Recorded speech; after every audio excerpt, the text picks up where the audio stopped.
Good evening dear students. आज बहुत ही महत्वपूर्ण टॉपिक को हम पढ़ेंगे। नया चैप्टर हम स्टार्ट कर रहे हैं, बायोटेक्नोलॉजी, जिसको हम जैव प्रौद्योगिकी हिंदी में कहते हैं। और ये मैं आपको हिंदी में ही पढ़ाऊंगा क्योंकि हिंदी में ये कुछ ज़्यादा ही सूटेबल होता है।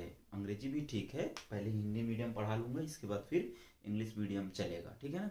तो ये आपको स्पेशली कक्षा 12 में और जैसे बीएससी वगैरह करते हैं तो थोड़ा सा प्रॉब्लम होती है, ठीक है ना। तो ये सारी चीज़ें आपको क्या होता है हर जगह, जैसे बीएससी अब सेमेस्टर वाइज हो गया है पूर्वांचल यूनिवर्सिटी का और हर जगह का, तो उसमें भी क्या होता है ये काम देगा। तो चलिए शुरू करते हैं। बायोटेक्नोलॉजी, देखिए बायोटेक्नोलॉजी है क्या, जिसे हम जैव प्रौद्योगिकी कहते हैं, ये है क्या। बायोटेक्नोलॉजी दो शब्दों से मिलकर बना है, बायो और टेक्नोलॉजी। मतलब जब हम जीव विज्ञान में या जीवों के अंदर विभिन्न प्रकार के क्या करते हैं, टेक्नोलॉजी या तकनीकी के माध्यम से हेर फेर करते हैं और नए उत्पादों का निर्माण करते हैं, उसी को हम बायोटेक्नोलॉजी कहते हैं। जैसे आइए देखते हैं, इसमें हम क्या करते हैं, सबसे ज़्यादा सूक्ष्म जीवों का इस्तेमाल करते हैं। जैसे बैक्टीरिया, वायरस का नहीं, बैक्टीरिया, वायरस, वायरस का भी करेंगे, अभी आपको बताएंगे। बैक्टीरिया, वायरस, और क्या करते हैं कि अ, विभिन्न प्रकार के कवक और शैवाल का, वायरस का इस्तेमाल कुछ होता है तो ज़्यादा नहीं होता है, इसलिए उसको हम कहेंगे कि अधिकतर क्या होता है, सूक्ष्म जीवों का ही क्या किया जाता है, प्रयोग किया जाता है। जैसे जैविक कारकों, उनके घटकों तथा उनसे प्राप्त विकरों का लाभदायक उत्पादों को औद्योगिक स्तर पर करना ही जैव प्रौद्योगिकी कहलाता है। जैसे ह्यूमन वेलफेयर के लिए कुछ चीज़ें ऐसी हैं जो बहुत ही आवश्यक हैं। जैसे पहले कुछ ऐसे बीमारियां थी जिनका कोई इलाज नहीं था। अब जब से जैव प्रौद्योगिकी आया है तब से इनके बारे में, जैसे वैक्सीन वगैरह हो गया, इन सब का क्या हुआ, नए नए उत्पादों का क्या हुआ, अ, वृद्धि हुई, नए नए उत्पाद बने और वो उत्पाद फिर मार्केट में आना शुरू हुए। जैसे बायोटेक्नोलॉजी का एक तो यहाँ पर क्या किया गया है, लिख दिया गया है परिभाषा। एक परिभाषा आप लिख सकते हैं, सूक्ष्म जीवों का उपयोग या इस्तेमाल करके मानव कल्याण के लिए विभिन्न प्रकार के तथा लाभकारी तथा उपयोगी उत्पादों का निर्माण औद्योगिक लेवल पर या औद्योगिक स्तर पर करने की प्रक्रिया को बायोटेक्नोलॉजी कहते हैं, ठीक है ना। एक मिनट,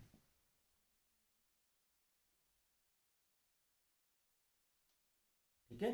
तो चलिए आगे देखते हैं। जैव प्रौद्योगिकी के हम इसमें इंट्रोडक्शन को पढ़ रहे हैं और क्या, इसके इतिहास को पढ़ रहे हैं, ठीक है ना। इंट्रोडक्शन और इतिहास देखेंगे। जो जैव प्रौद्योगिकी शब्द है ना, जैव प्रौद्योगिकी जो शब्द है, इस शब्द का इस्तेमाल कार्ल इरेकी ने किया था। इस बात को याद रखेंगे, बहुत ही महत्वपूर्ण है। 1917 में ये जो शब्द है, ये 1917 में इस्तेमाल किया गया, किसके द्वारा, कार्ल इरेकी के द्वारा, ठीक है ना। इसकी जो जैव प्रौद्योगिकी की जो सबसे नवीनतम शाखा है, ठीक है ना, जो मॉडर्न टेक्नोलॉजी आप कह सकते हैं, जब वो 20वीं शताब्दी खत्म हुआ ना, तो उसके अंत में इसकी पहचान हो पाई थी। देखिए लिखा गया, नवीनतम शाखा के रूप में इसकी पहचान 20वीं शताब्दी के अंत में हो पाया, ठीक है ना। अब जैसे इंटरनेशनल लेवल पर तो हम कह सकते हैं, अब जरा देखते हैं अपने भारत में इसका क्या है, कैसे है, हमारे भारत में कब ये आया, ठीक है ना। और आज भारत को आप जानते ही हैं कि कोविड-19 के दौर में भारत ही वो वैक्सीन बनाया जो पूरे विश्व में सबसे ज़्यादा कारगर हुआ, ठीक है ना। तो आइए देखते हैं भारत में जैव प्रौद्योगिकी क्या है। भारत में इसकी नींव जो है वो 1982 में पड़ी थी, याद रखेंगे। भारत में पूछा जाता है, ये आपको जीएस जीके का क्वेश्चन भी हो सकता है कि भारत में जैव प्रौद्योगिकी की नींव कब डाली गई, 1982 में। और तभी विज्ञान और तकनीकी विभाग के अंतर्गत नेशनल बायोटेक्नोलॉजी बोर्ड, मतलब इसको इंग्लिश में कहते हैं एनबीटीबी, की स्थापना हुई, ठीक है। याद रखेंगे इसमें तकनीकी विज्ञान और तकनीकी विभाग, तो यहाँ लिखा गया है DST, department of science and technology, ठीक है ना, ये इसका फुल फॉर्म है, ठीक है। तो इसकी स्थापना हुई किसके थ्रू, तो इसकी जब स्थापना विज्ञान और तकनीकी के द्वारा biotechnology board, national biotechnology board की स्थापना हुई। देखिए, जो बायोटेक्नोलॉजी की जो सबसे पहली लैब स्थापित की गई वो हमारे दिल्ली जो राजधानी है वहाँ पर 1988 में। कब?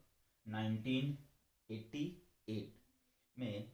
देखिए, एक ये जो बायोटेक्नोलॉजी स्थापना की गई हमारे भारत में, वो एक विदेशों के द्वारा या विदेशी कंपनियों के द्वारा किया गया। तो दिल्ली में international centre for genetic engineering and biotechnology ICGEB की स्थापना UN द्वारा क्या किया गया था, स्थापना इसकी की गई थी। तो ये क्या था, एक तरफ मैंने पूरा पढ़ लिया क्या, जैव प्रौद्योगिकी की परिभाषा और जैव प्रौद्योगिकी के जो भारत में इसकी नींव कब पड़ी और जैव प्रौद्योगिकी का हमारे भारत में क्या उपयोग है, इसके बारे में हमने थोड़ा सा देख लिया। देखिए, एक बार इसकी परिभाषा को और देख लीजिए। बायोटेक्नोलॉजी, बायोटेक्नोलॉजी या जैव प्रौद्योगिकी सूक्ष्म जीवों के, उनके कोशिका, उनके ऊतक, उनके एंजाइमों का इस्तेमाल करके, उपयोग करके मानव कल्याण के लिए विभिन्न प्रकार के लाभदायक एवं उपयोगी सामानों का उत्पाद करना औद्योगिक लेवल पर, यही क्या कहलाता है, जैव प्रौद्योगिकी कहलाता है। आप वीडियो को पुश करके धीमे धीमे से सुनेंगे तो समझ में आ जाएगा, ठीक है ना। चलिए नेक्स्ट चलते हैं। देखिए, जैसे हम डिवाइसेस कहते हैं, डिवाइस क्या है, कुछ चीजें लेते हैं ना, जैसे कंप्यूटर हो गया, लैपटॉप हो गया, तो उसी तरह से जो हमारी बायोटेक्नोलॉजी है, इसकी डिवाइसेस, इसकी युक्तियां क्या हैं। जैसे आज हमको पता चला कि बायोटेक्नोलॉजी जैसी कुछ चीज है। बायोटेक्नोलॉजी याद रखेंगे, बायोटेक्नोलॉजी कोई प्योर विज्ञान नहीं है, कोई प्योर साइंस नहीं है, ये मिक्सचर ऑफ साइंस है, ठीक है ना। ये क्या है, मिक्सचर ऑफ साइंस, कई विज्ञान का क्या है, ये समूह है जो मिल करके बायोटेक्नोलॉजी बनाया है, ठीक है ना। इसमें फिजिक्स भी है, केमिस्ट्री भी है, बायोलॉजी भी है, बहुत सारी चीजें इसमें, बहुत विभिन्न प्रकार के क्या है, साइंस इसमें है। तो आइए देखते हैं डिवाइस ऑफ बायोटेक्नोलॉजी या जैव प्रौद्योगिकी की युक्तियां क्या है, ठीक है ना। जैव प्रौद्योगिकी युक्तियां क्या है, तो देखिए, ये जो बायोटेक्नोलॉजी की डिवाइसेस हैं या जिसको हम युक्तियां कहते हैं, ये दो में बांटा गया। एक को हम बोलते हैं परंपरागत जैव प्रौद्योगिकी, क्या बोलेंगे, परंपरागत जैव प्रौद्योगिकी, और दूसरा, ये तो मान लीजिए पहला हो गया, ये है दूसरा। दूसरा क्या है, आधुनिक जैव प्रौद्योगिकी। इसको हम क्या बोलेंगे कि जो परंपरागत जैव प्रौद्योगिकी है, ये आज से नहीं, ईसा पूर्व से, जब ईसा मसीह का जो समय था, बिफोर ईसा पूर्व, ईसा मसीह का जो समय था, उस ईसा मसीह के समय के पहले कितना, 4 से लेकर के 6000 वर्ष पूर्व ही जो मिस्र के निवासी थे, वो इस जैव प्रौद्योगिकी का इस्तेमाल कर रहे थे।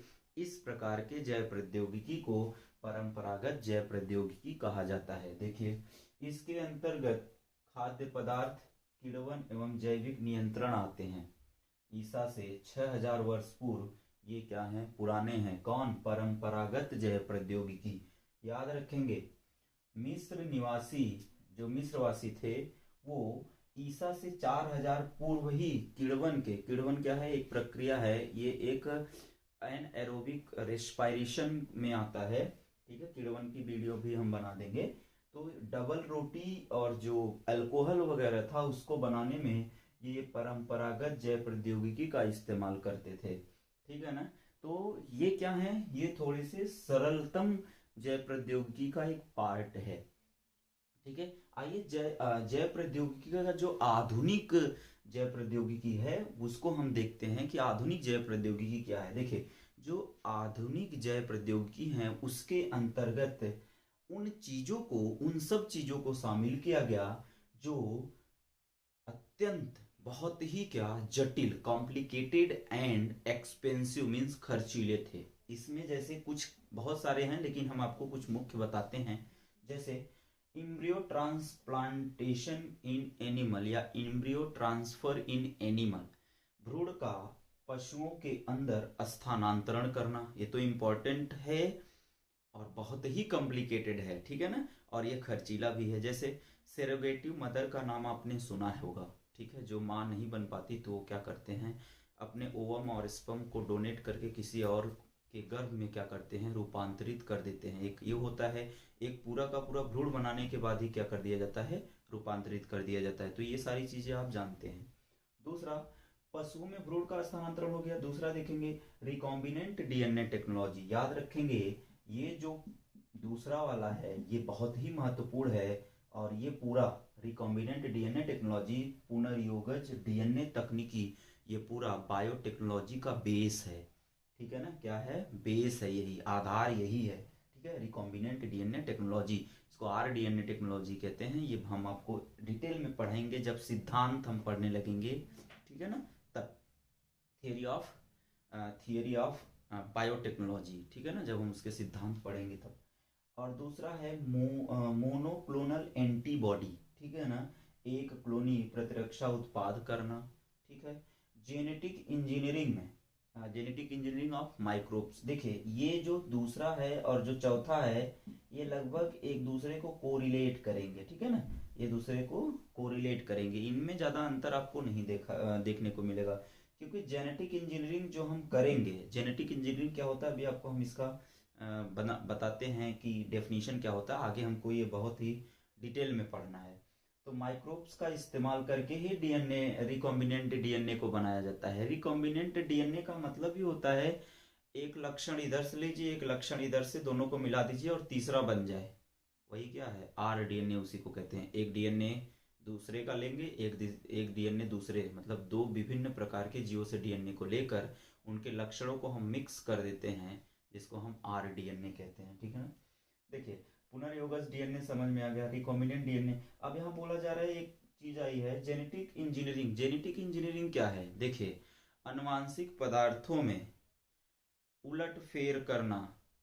क्या करना, उलट फेर करना, मैनिपुलेशन करना ही क्या कहलाता है, जेनेटिक इंजीनियरिंग या जीन अभियांत्रिकी कहलाता है। ठीक है ना, अब ये जो जीन अभियांत्रिकी है इसके विभिन्न चरण होते हैं, हम एक एक करके इनके बारे में पूरा पढ़ेंगे। ठीक है, आगे देखिए, एक है टिश्यू कल्चर, ये भी बहुत फेमस है, आप भी इसके बारे में जानते होंगे। उत्तक संवर्धन इसको हिंदी में कहा जाता है। ठीक है ना, इन सब के बारे में एक एक करके अब यही सब हमको क्या करना है, इसमें पढ़ना है। आइए देखते हैं कि हमारे भारत में ऐसे कौन कौन से राज्य हैं, ऐसे कौन कौन से स्टेट हैं जहां पर बायोटेक्नोलॉजी का लैब, डिपार्टमेंट ऑफ बायोटेक्नोलॉजी का जो लैब है वो पाया जाता है। देखिए पहला जो है फेमस आप जानते हैं, दिल्ली, लखनऊ, कानपुर, हरियाणा, मुंबई, मैसूर, हैदराबाद, कोलकाता, झांसी, जम्मू कश्मीर आदि, इन सब जगहों पर क्या होते हैं, इन सब स्टेट में डिपार्टमेंट ऑफ बायोटेक्नोलॉजी के ऊपर शोध, रिसर्च चल रहे हैं। ठीक है ना, देखिए इसमें जो भी हमने आपको बताया है, विज्ञान और तकनीकी विभाग, department of science and technology, या फिर जो नेशनल बायोटेक्नोलॉजी है ना, ये हमारे जैसे सरकार होती है तो सरकार के अंदर हर एक मिनिस्ट्री होता है, वैसे एक मिनिस्ट्री होती है जिसका नाम है ministry of science and technology. तो ये मिनिस्ट्री एक विशेष प्रकार के व्यक्ति के पास, जो उसको क्या होता है, कैबिनेट के द्वारा बना नियुक्त किया जाता है, जब मंत्रिमंडल की बैठक होती है। ठीक है ना,